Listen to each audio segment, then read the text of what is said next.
Hello and welcome to Connections Forum for Relationship Expression and Healing. This is episode number 71. And the topic is dream it, create it, live it. And we're going to have our special guest, Phillip Lopez of OneGR8Life. We're going to explain that a little bit later. First, about Connections Forum. It offers singles, episodes, and short series of talks and interviews regarding the most important areas in human life, such as relationship issues, personal expression, and self-development, and as well healing of these areas. The purpose of our shows is to give you inspiration and also teach you new skills with which to handle the issues which are connected with our topics. You can watch all replays on our website, hangoutonconnection.com.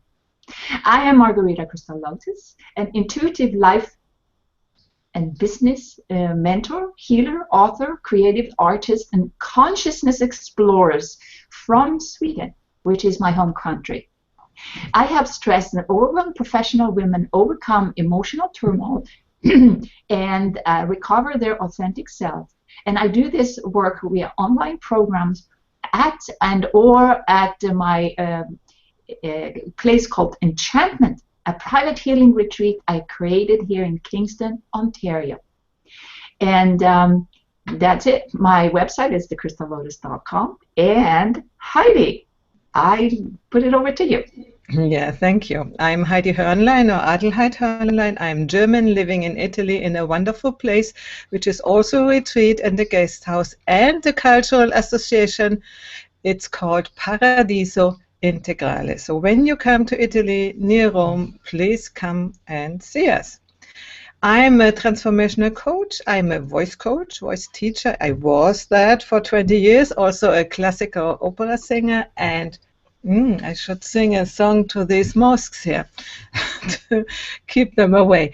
And I am a hangout host, as you see, together with Margarita in Connections Forum and with my husband, Mark Davenport, in the Wisdom Factory, where we explore, let's say, integral topics. And if you don't know what integral means, no worries, come and watch us, and then you will see.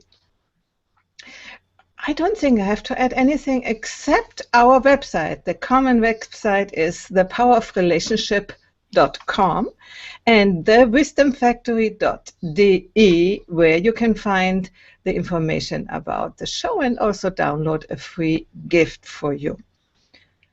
Yeah, and so I want to go over to our special guest,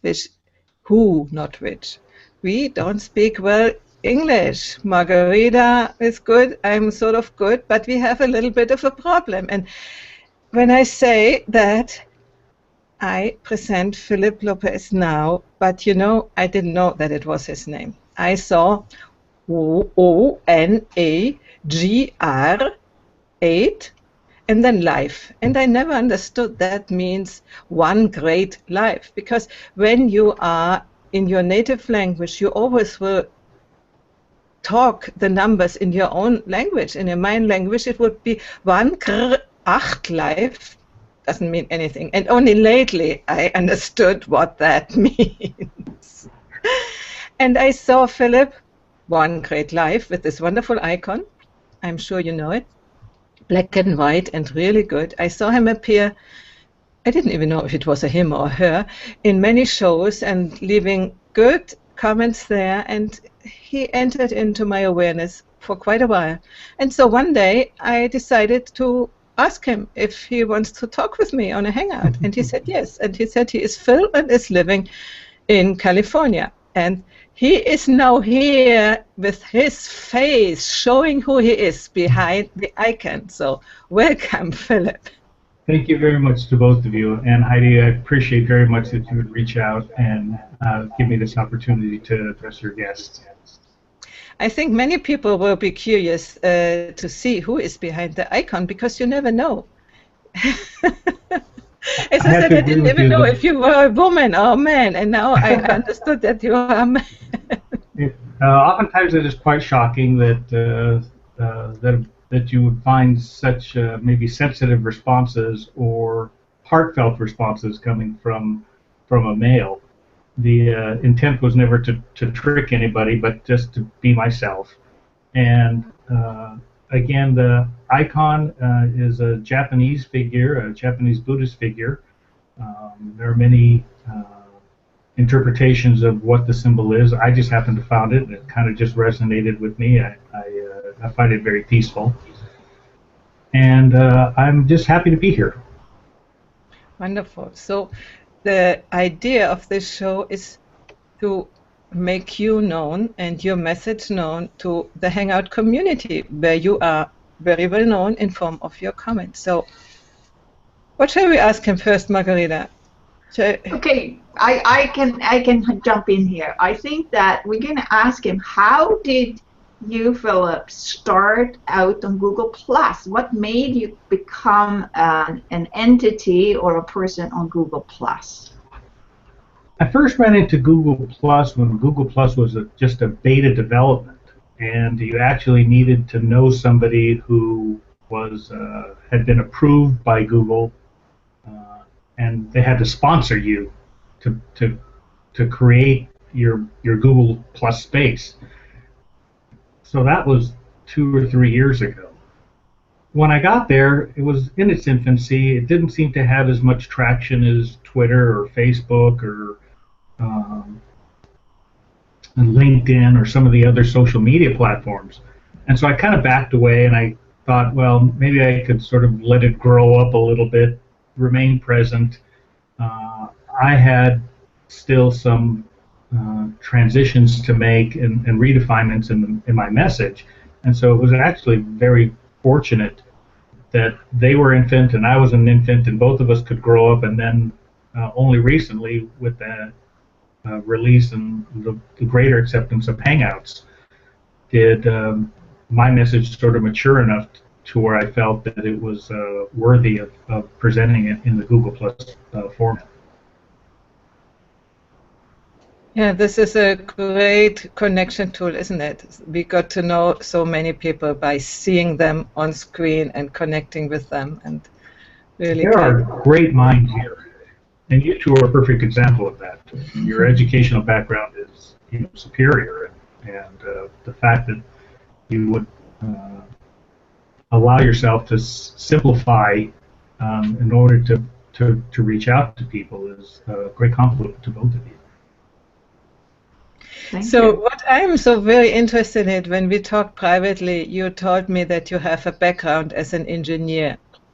And this is extremely interesting to me, because I told you before, I find that so many people, especially male people, are still in this mindset that do masculine jobs, like being an engineer, and creating stuff all the time and being perfect. I mean, technology, it's mainly born in the minds of man, and it's good, but it's very seldom that a person, a man who has grown up in this part, in the outside construction part of the world, goes over into the internal part about feelings, about development, and so on.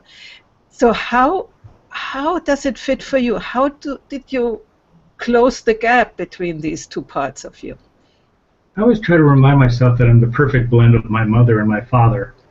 My mother is one of the most compassionate people that I have in my life, and fortunately she still remains there as in physical life. My father was hard-driven, sort of the Gestalt type, right? Very focused, almost obsessive. Now my wife will call me obsessive, but I will disagree with her. And it was in my university days that I ran into a college professor. He sort of befriended me, and we were walking across campus one day, and he asked me, it was towards the end of my time on college campus, and he asked me, so what are you going to do when you get out? And I says, oh, I'm going to go to work. And he says, so I told him about all of these, I'm going to develop products, and I'm going to lead engineering teams, and we're going to do great things. And he says, Phil, basically what you're describing is survival. And life is so much more than just surviving. You have the opportunity to create a great life if you will take the responsibility to design that. And so a couple conversations, I says, well, how do you do this? He says, in order to do that, you will have to have a purpose and a mission, and you will need to advance that purpose and mission into others. And so we see this as a management technique and style today. I was in college 30 years ago, so this sort of led me on the path that said if I was going to achieve what we would normally call success, that I would have to take a lot of people with me.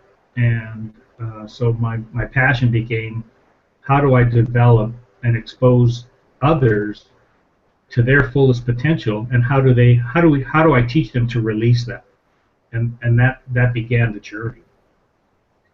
So thank you to your professor who has understood your potential and led you into this way. It's really great. You know, I count that as a huge blessing. You know, there are a lot of things that occur in life that we just don't simply understand, and it takes years for them to sort of mature and blossom.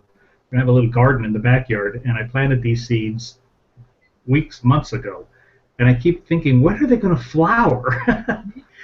And only yesterday did my wife take me out there, and she goes, look, here's your first flower. And so it's 60, 75 days, and you know, all I see is green things, and now all of a sudden through the rest of the summer I'll begin to enjoy the flowery beauty. So we all are working towards the flourishing of ourselves, waiting for the final flower to appear. That's exactly right. And so this flowering is not a destination. It's simply a journey. And the journey is bookended. Our human journey is bookended between birth and death. And each one of us has greatness within us. And the objective is to find a way, find that thing that drives you to release your greatest potential. And that potential isn't just a physical energy or mental energy. That you have to add the woo-woo, you have to add the spiritual energy in order to create balance. That, you know, for so long we use the term life balance, and we think of a playground teeter-totter, where I'm going to get a little engineering here, where you have a single fulcrum and you try to balance on that fulcrum, and this is almost impossible to do. That life balance is essentially a tripod. You rarely see a tripod tip over. The legs are adjustable. Tripods love terrain. They will withstand almost any soil content, rock, sand, mud. And the three legs of your tripod are always the energy which connect us, and those are our mental energy, our physical energy, and our spiritual energy. And if you connect it to those three things, purpose unveils itself. Can I interject a question here or a suggestion? We Yes. talked about woo-woo, right? And I have a definition of woo-woo. Woo-woo is to realize the wonderful world around us. I like that. So let's do woo-woo from now on. Okay. Yeah. So how did you realize this for yourself? And as you were in the work world with people who don't want woo-woo, maybe the one you have given the definition, Margarita, but the other is to suspect, you know, people making yoga and energy and think about positive things and thoughts and all this stuff. So there are normally very much objections. And some of them are even right, you know, it depends. So how did you live in that world, and how were you seen, and how did you manage to go your own way?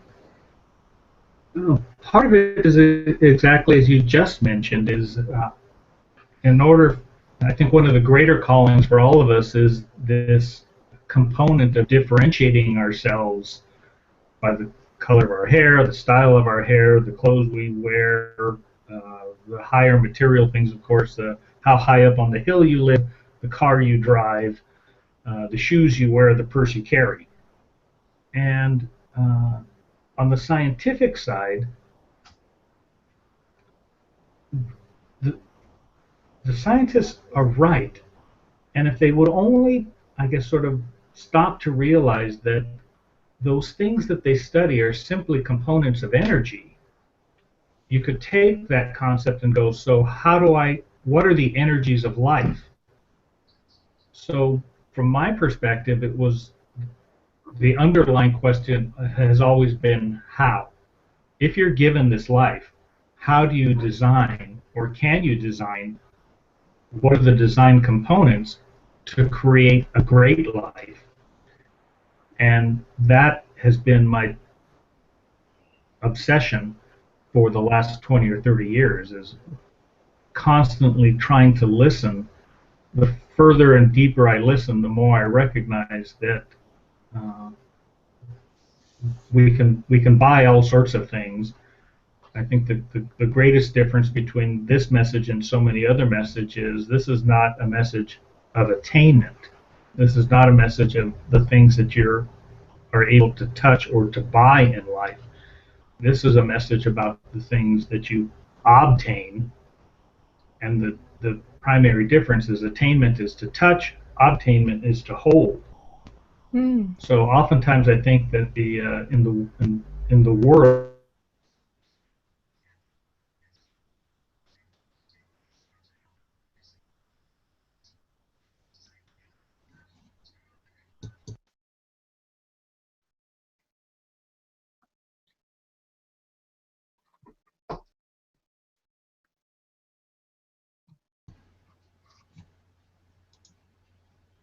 Don't I hear him anymore, Margarita? No, I don't hear. Oh, he's disappeared. Oh. Hopefully he comes back in. He's not even gone. Let me send him a message. I'm sending it. He is not on anymore. I thought it's me that I don't get him anymore. Well, it's a good idea when we're not hearing something and the connection is broken, right? And when another person is cut off, it's like that with the intuitive stuff too. That if we're trying to listen, or if we only listen to ourselves, we have to also listen to the other people to come in. And scientists, which I am a family of academics. My father was a doctor and my mother was a biochemist, but they were also, both of them, artists. So when we listen to my parents, I have several siblings too, and they taught us about, you draw, you paint, you are creative, and then the other side is about the science of it. Find out how it works. So it was never some kind of judgment or doctrine that you had to follow. You had to find it out for yourself. And I'm so grateful for my parents for doing that, because otherwise, when you're not open to see the new things, you cannot possibly create an outside opportunity, like dreaming or creating something that you don't know. But you can open yourself and actually receive it. What do you think about that, Heidi? It's okay. I totally agree. I was still thinking another thought before, which I want to bring on, as we were talking about woo-woo against science, and we were talking about how does it gets it together. I was thinking the universe wants to say, oh, don't tell other men, or maybe do.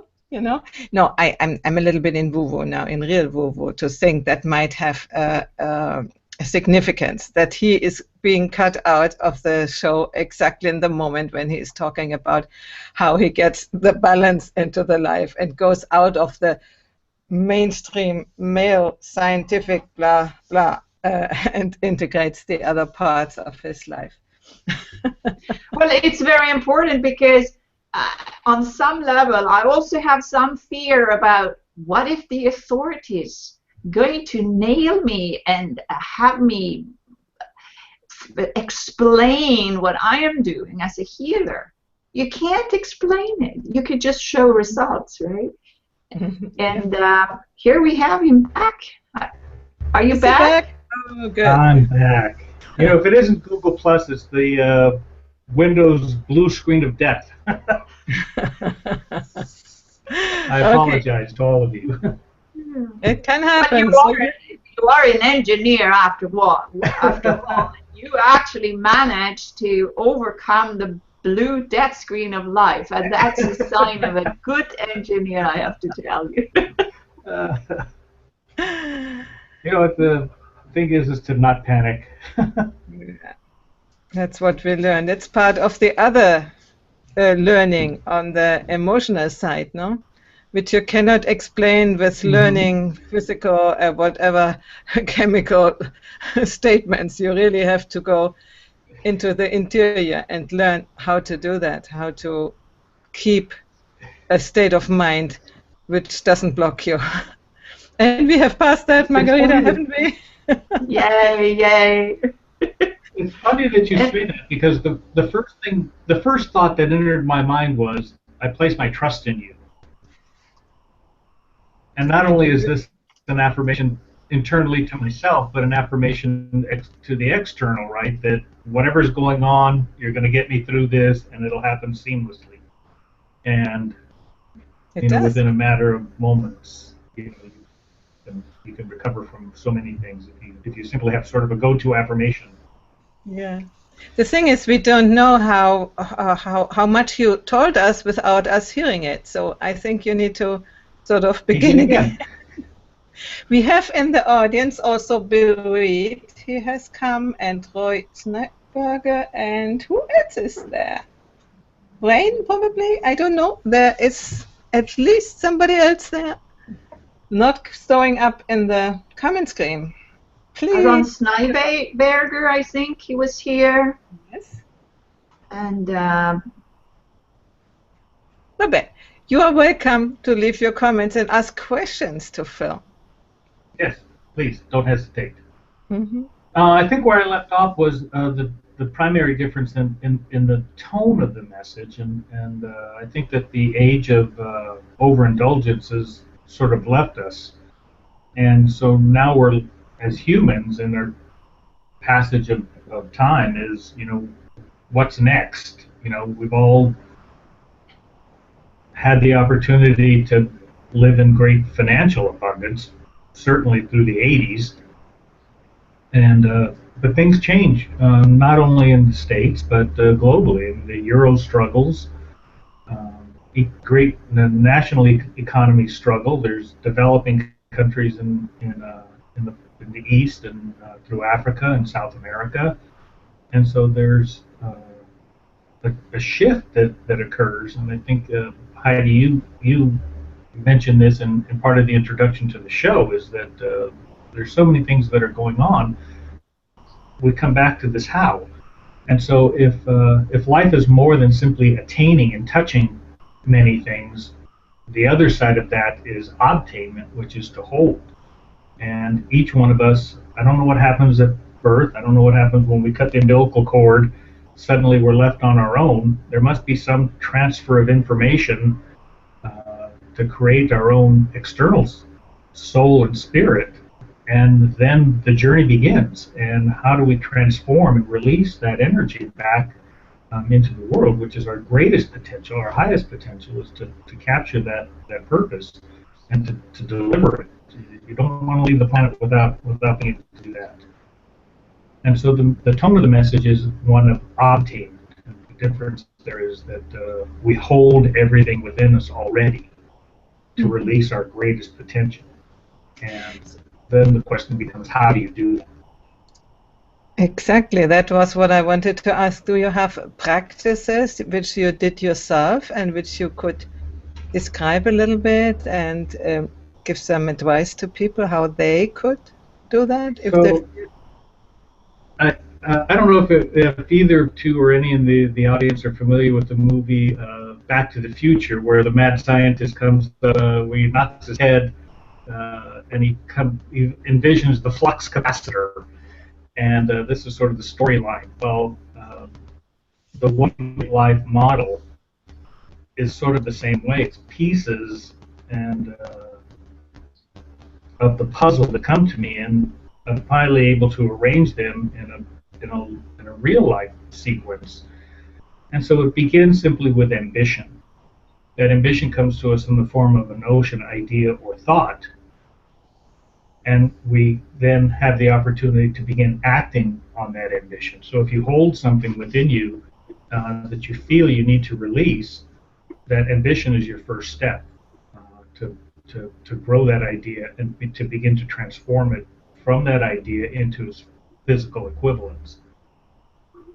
The first step I ran into was this sort of what I call uncover, and this is where, in order to transform this sort of vaporous idea or notion into its physical equivalence, you must understand what that notion is calling you to become, because each of us are in a constant state of becoming. So I developed this little exercise that listed 234 words, and it's a selection I get to process. And the bottom line is, in order to release this potential, I'm called to become. And so you pick 6 words, and these become sort of your go-to guides that carry you in the times of uncertainty. They carry you in your times of greatest frustration. They carry you through the moments of distraction that that you can that you have the comfort of go-to guides. And so personally, I carry these with me every place I go.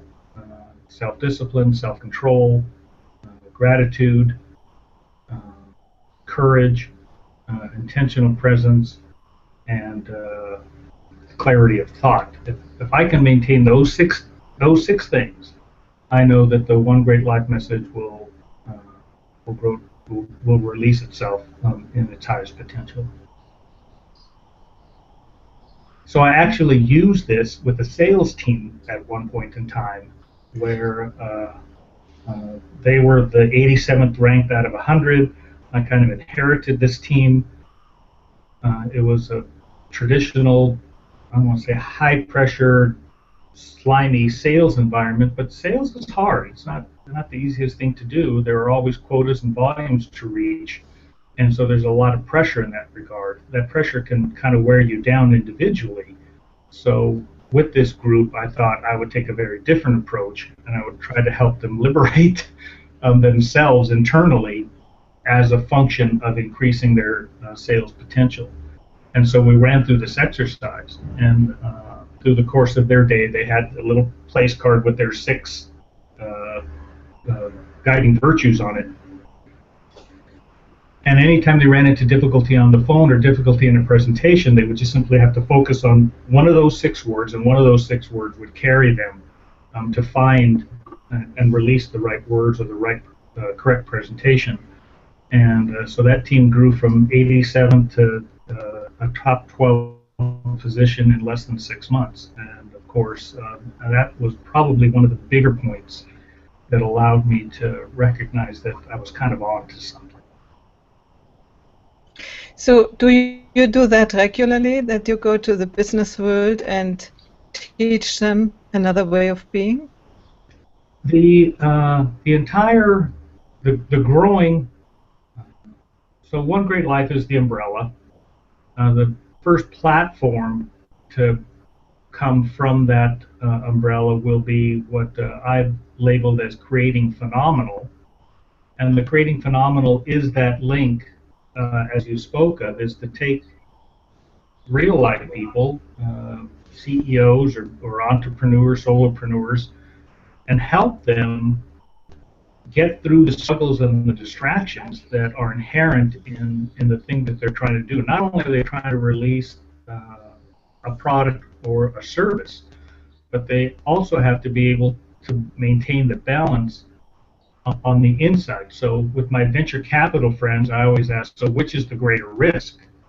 Is the greater risk the release of hundreds of thousands of dollars, which you can manage financially, due diligence, understand the analytics and financials, or is the greater risk the person that you have lent the money to? My argument is the greater risk is the person, because you have nothing which would allow you to do due diligence on the individual, and it is that individual, it is the people that you're trying to build your relationship with. Early on, one of the arguments I had with my father was, as I moved into management positions, was, son, why do you constantly want to endure all these people problems? And it took me a while to kind of come up with, a crafty son answer for, your father. And so I said, Dad, you have to look around. And if you notice, people do all the work around here. What other kind of problem is there going to be?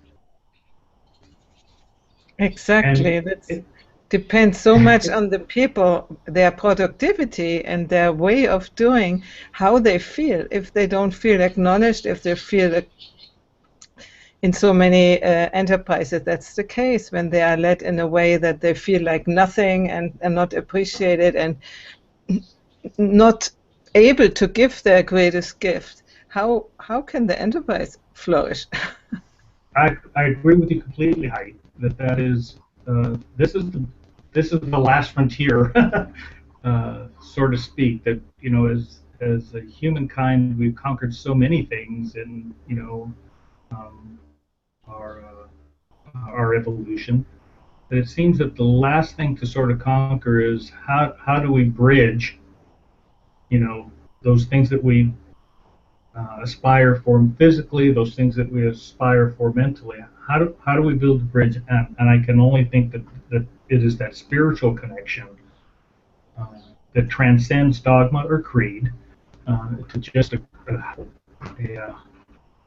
higher purpose for each of us, to create relationships that of empowerment.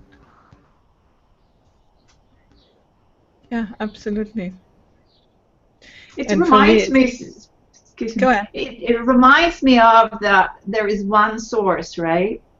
And then if you have a circle, you have surrounding that one source. So if you come from the same place, like whatever you call that one source, but if we're not communicating with the people there is nothing. There is no life. If we don't have another person to share with, or the nature around us, where would we be? That is exactly it.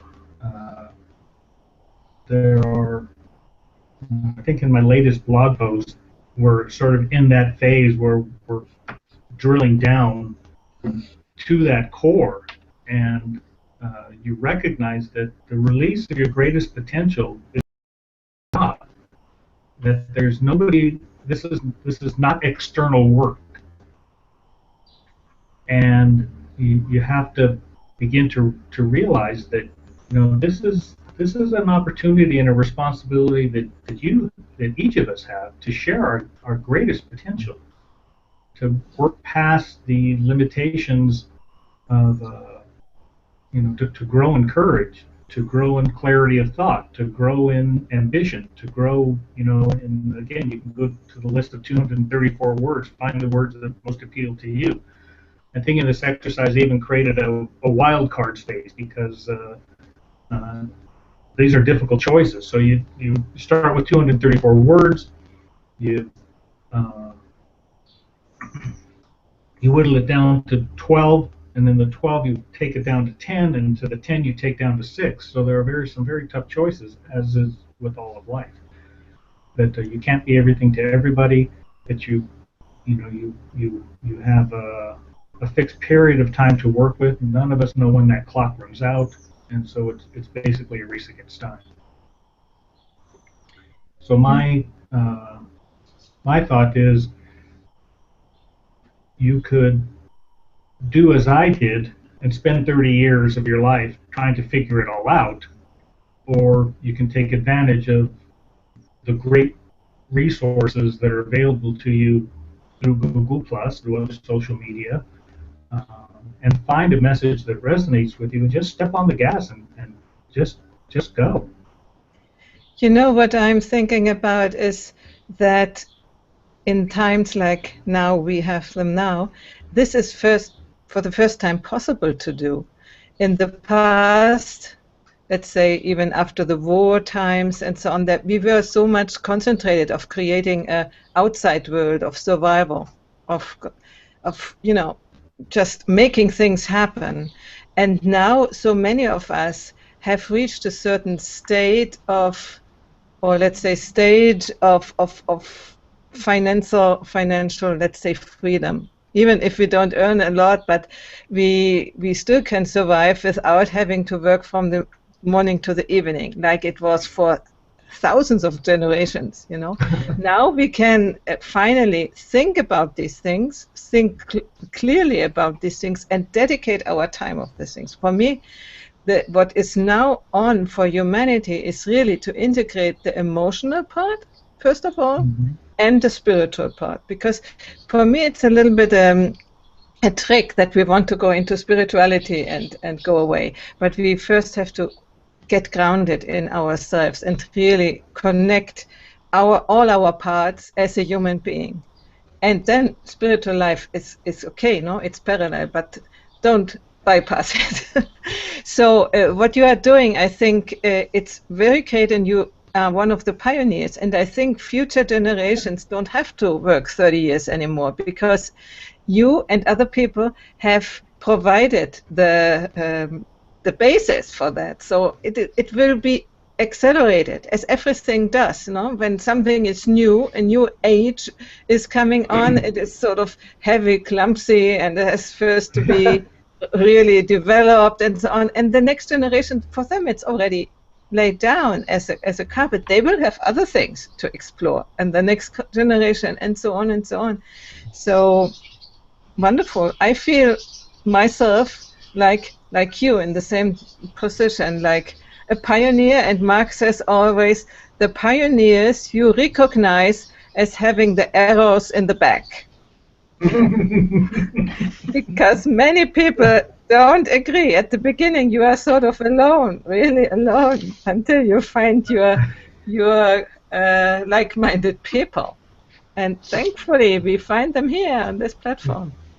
I agree with you. There are some brilliant minds on Google Plus, far greater minds than we could possibly ever uncover them all. And that we never would have met before, because how could we? And now here on this platform, the world has become so small that we can find these people. Before, it was maybe by chance in some conference or something you knew one of them, but now here you have the possibility to know many of them, and this is thanks to the mental scientific mind who has created this, the masculine, I would say, the masculine energy who has created our... Yes, we bow to you, we bow to you.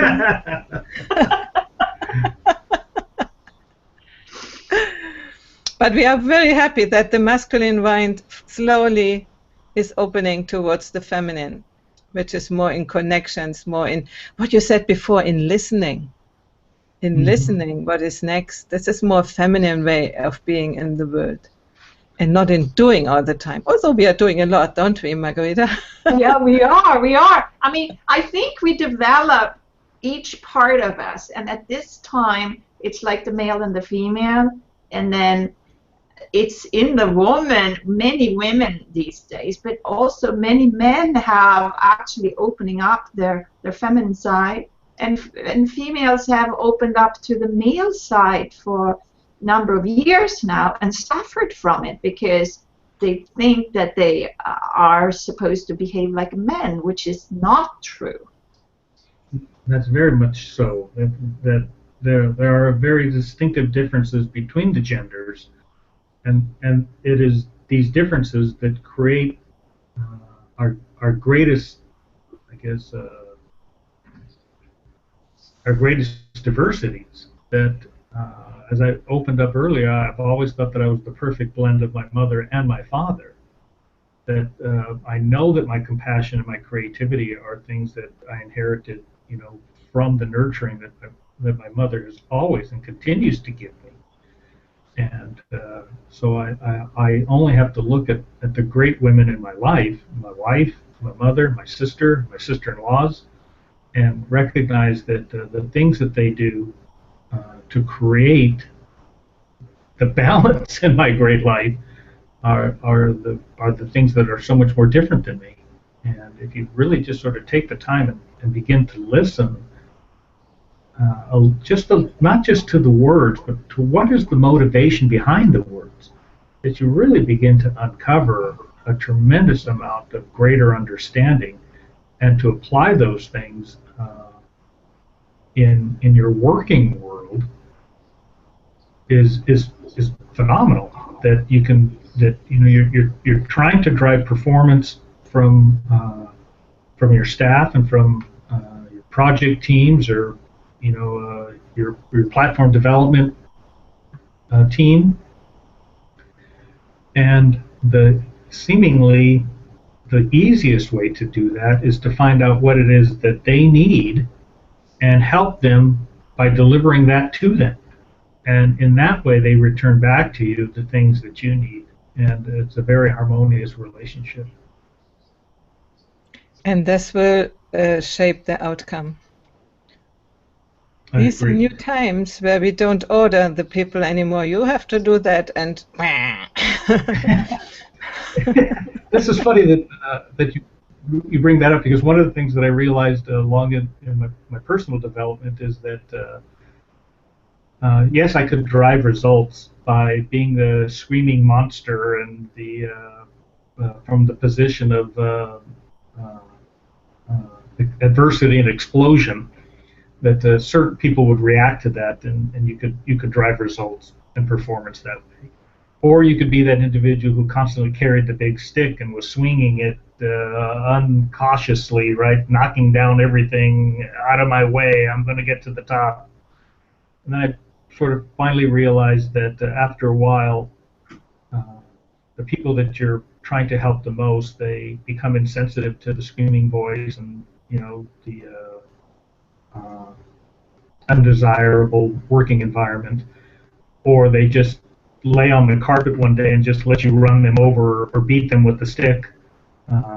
Your greatest fear is that one day they don't grab the stick from you and then they beat you back. And, absolutely. And those were some pretty tough life lessons, because there were a couple beatings along the way. This is a wisdom, psychological wisdom. You never want to do people things against their will, to force people things against their own will, because it will come back to you. In some way there will be a result. And in relationships, it's like that. In close relationships, if you force your partner to do something because you want it, and the other one, you don't respect the other one, and you force him or her to do things for you, once okay, twice okay, after 100 times the other one will explode and the relationship ends. And then I saw it with men so often, also in my life. What do you want? What is it? I don't understand what you want, because all the signs in between they didn't get on one side, they didn't get, and we didn't speak up. I mean, I talk about myself, but I see it in other women too. Didn't speak up in the right time. So don't allow anybody to make you do what you don't want to do. On the other hand, don't drive other people to do something for you which they don't want to do. It will not a good outcome. Yeah, eventually those relationships they don't last. I mean, a product of a divorce marriage, myself, my mother and my father separated when I was just entering college. Of course, in my selfish thought, I thought, well, who's going to pay for this? So somehow I worked through that. and, but you never want to be a doormat. That people just, walk all over you. And so I think this is where we come back to the first step of realizing that either you want to change something, whether it be a relationship or the outcome of some product or service, is to understand who are you being called to become in order to transform this idea into its physical equivalence. And if 6 words get you there, then I really stumbled upon something great. But it is your great life. You have to be willing to come from a position that I can be, I can do, I can give anything that I desire.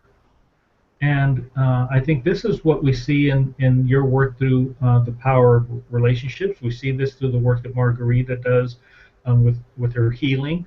I see this in the video clips that where we have endorsement for both of you.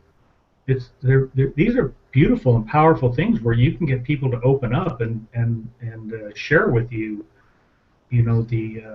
their internal emotion that says, I attended this thing, I participated in this thing, and this is what I drew out of it. And you just see this transformation in their face.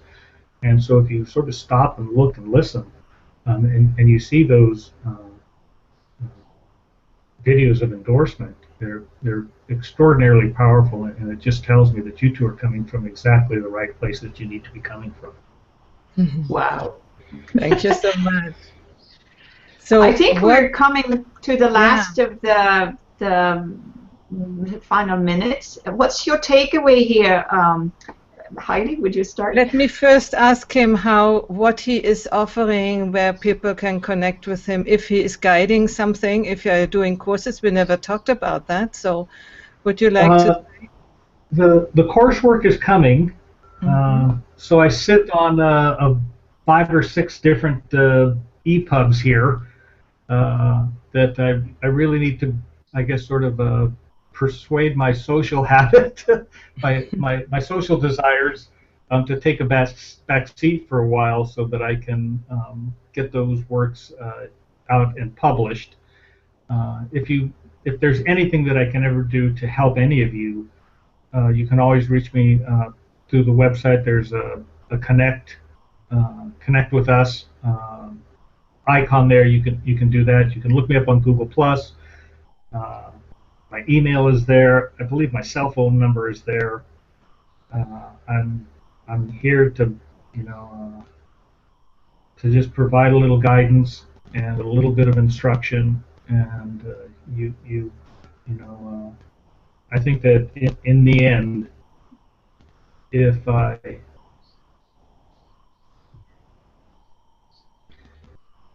go back to an early experience in my life, there was a young girl, and I was in probably 11 or 12 years old.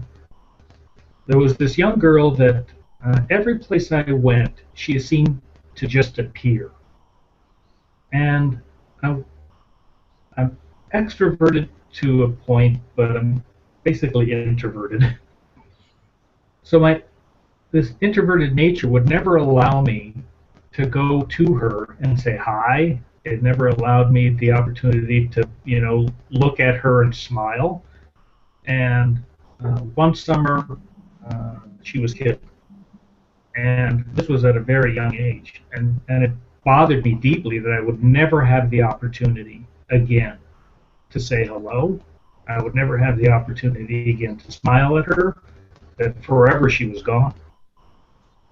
And so this really drives me personally, even to today, that I love connections.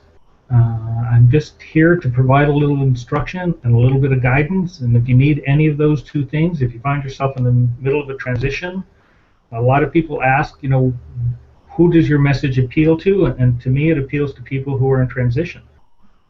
And it's meant to be not a handout. It's just simply meant to be, a helping hand. And if it resonates with you, you know, look me up, send me an email.